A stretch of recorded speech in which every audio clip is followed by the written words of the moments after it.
എൻ്റെ ഏറ്റവും പ്രിയപ്പെട്ട അനുജത്തിമാരും അനിയന്മാരോടാണ് എനിക്ക് പറയാനുള്ളത്. ഏറ്റവും പ്രധാനപ്പെട്ട ഒരു വിഷയം സംസാരിക്കാനാണ് ഞാൻ വന്നത്.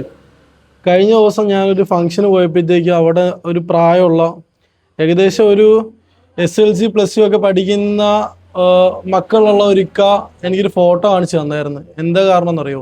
SLC റിസൾട്ട് വന്ന സമയത്ത് ഒരു പെങ്കൊച്ച് ജനലിൻ്റെ സൈഡിൽ തോർത്ത് വെച്ച് കെട്ടി ആത്മഹത്യ ചെയ്തു എന്ന്.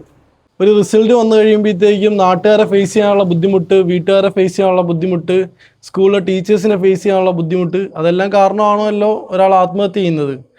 അവരുടെ ജീവിതം കളഞ്ഞ് ബാക്കിയുള്ളവരെ ബോധർ ചെയ്ത് അവരുടെ ജീവിതം അവസാനിപ്പിച്ചുകൊണ്ട് അവർ ഈ ലോകത്തു നിന്ന് വിട പറയുമ്പോഴത്തേക്കും അവർക്ക് എന്താ കിട്ടുന്നത്?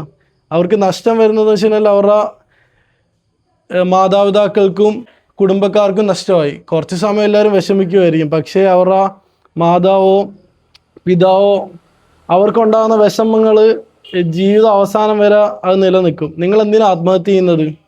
പഠിച്ച് +2 10 തോറ്റെന്ന് പറഞ്ഞാൽ ഒന്നും സംഭവിക്കാൻ പോകുന്നില്ല. +1ഉം +2 ഒക്കെ നമുക്ക് വീണ്ടും എഴുതിയാലും ജയിക്കാം. നമ്മൾ കഷ്ടപ്പെട്ട് കഴിഞ്ഞാൽ നമുക്ക് ഏതെങ്കിലും ഒരറ്റത്ത് നമുക്ക് എത്താൻ പറ്റും. അതിന് പ്രയത്നിക്കണം. ലൈഫിനെ മുന്നോട്ട് ചിന്തിച്ച് നാളെ ഒരു സമയത്ത് ഇന്ന നിലയിൽ എത്താന്നുള്ളൊരു പോസിറ്റീവ് ജയിച്ചവരെക്കാട്ടിയും കൂടുതൽ തോറ്റവർക്കായിരിക്കും. അപ്പോൾ തോറ്റവരുടെ മൈൻഡ് സെറ്റൊന്നും ജയിച്ചവർക്ക് കിട്ടില്ല. അവരിങ്ങനെ ജയിച്ച് പോവും. ഒരുപക്ഷെ നിങ്ങൾ വിചാരിക്കും ഞാൻ എന്തിനാ ഇതൊക്കെ നിങ്ങളുടെ അടുത്ത് പറയുന്നതെന്ന്.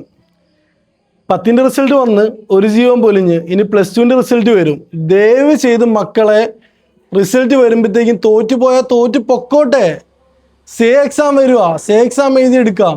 അത്രയും സമയം കൃത്യമായിട്ട് പഠിച്ച് പാസ്സാവാൻ വേണ്ടിയിട്ട് നിങ്ങൾ എഴുതും. നിങ്ങൾക്ക് കഴിയും. ജീവിതത്തിൽ ലാസ്റ്റ് തോൽവിയല്ല ഇത്, നിങ്ങളുടെ ഫസ്റ്റ് എക്സ്പീരിയൻസ് ആണ്. പലർക്കും പല മേഖലയാണ്. അതോ നിങ്ങൾക്ക് ഇൻട്രസ്റ്റ് ഉള്ള ഏത് മേഖലയാണ് നിങ്ങൾ തിരഞ്ഞെടുത്തിട്ട് നിങ്ങൾ ആ മേഖലയിൽ നിങ്ങൾ ഏറ്റവും വിജയം കാഴ്ചവെക്കുക. നിങ്ങളെ കൊണ്ട് പറ്റും.